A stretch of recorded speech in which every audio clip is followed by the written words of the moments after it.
तो कमरे में जब महाराज जी गए और गुस्से में थे, जब तक मुझे बुलवाया, अब मैं और डर गया।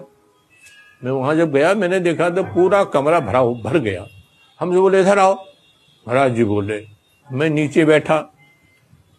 हाँ जयपुरिया, क्या पूछ रहे थे इससे? मैंने कहा महाराज मैं यही पूछ रहा था, मैंने इतना बढ़िया मंदिर बनाया और यहाँ कोई विद्वान पंडित होता पुजारी, और इससे मैंने पूछा ये तो ठाकुर है सुना है और पढ़ा लिखा भी नहीं है।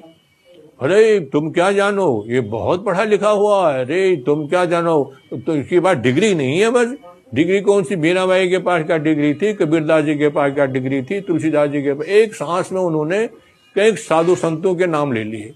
वो महाराज जी का शरीर तमतमा करके लाल हो रहा था एकदम, और इतना क्रोधित हो गए उसके ऊपर, तोड़ दो अपना मंदिर, साले हमारे पास 50 लोग हैं मंदिर बनाने वाले, बोर्ड हटा दो, यहाँ से वहां तक बोर्ड लगा रखे हैं तुमने, और ये मंदिर को तोड़वा दो अपना, तुमको इतना अहंकार अपने पैसे का। बोले क्या सुनना चाहता है इससे, बहुत बड़ा विद्वान है ये, तुम नहीं जानते इसको।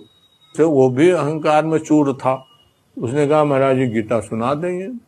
हाँ गीता सुना देगा, कौन सा अध्याय सुनना चाहता है? उसने कहा 11वां अध्याय सुना देगा ये। तो मैं, महाराज यहाँ बैठे थे, मैं नीचे बैठा था, तो मेरा तो जब जब वो बात हो मेरे उसी लय में तेरा शरीर कांपे, मुझे डर लगे मुझे।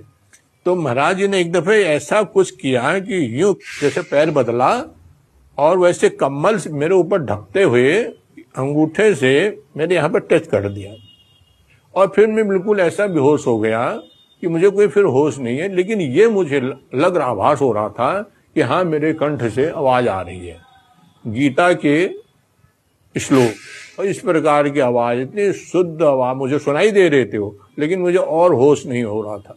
पूरा कमरे में सन्नाटा हो गया, जितने भी लोग बैठे थे। तब तक जयपुरिया बिल्कुल रोने लग गया और महाराज जी को प्रणाम किया, महाराज जी से माफी मांगी। उन्होंने कहा, महाराज जी ने कहा कि इनसे माफी मांगो, इसका तुमने अपमान किया है, इनसे माफी मांगो। तो इतना बड़ा आदमी वो शेठ आनंद राम मंगतू राम जयपुरिया करके उनके आगे लगता था, उसने हमारे पैरों पे सर रखा। गीता तो हमने कभी पढ़ी नहीं थी, रामायण और हनुमान चालीसा बस गीता हमने कभी छुई भी नहीं थी पढ़ने के नाम पे। तब से फिर हम वहां पुजारी नियुक्त हो गए।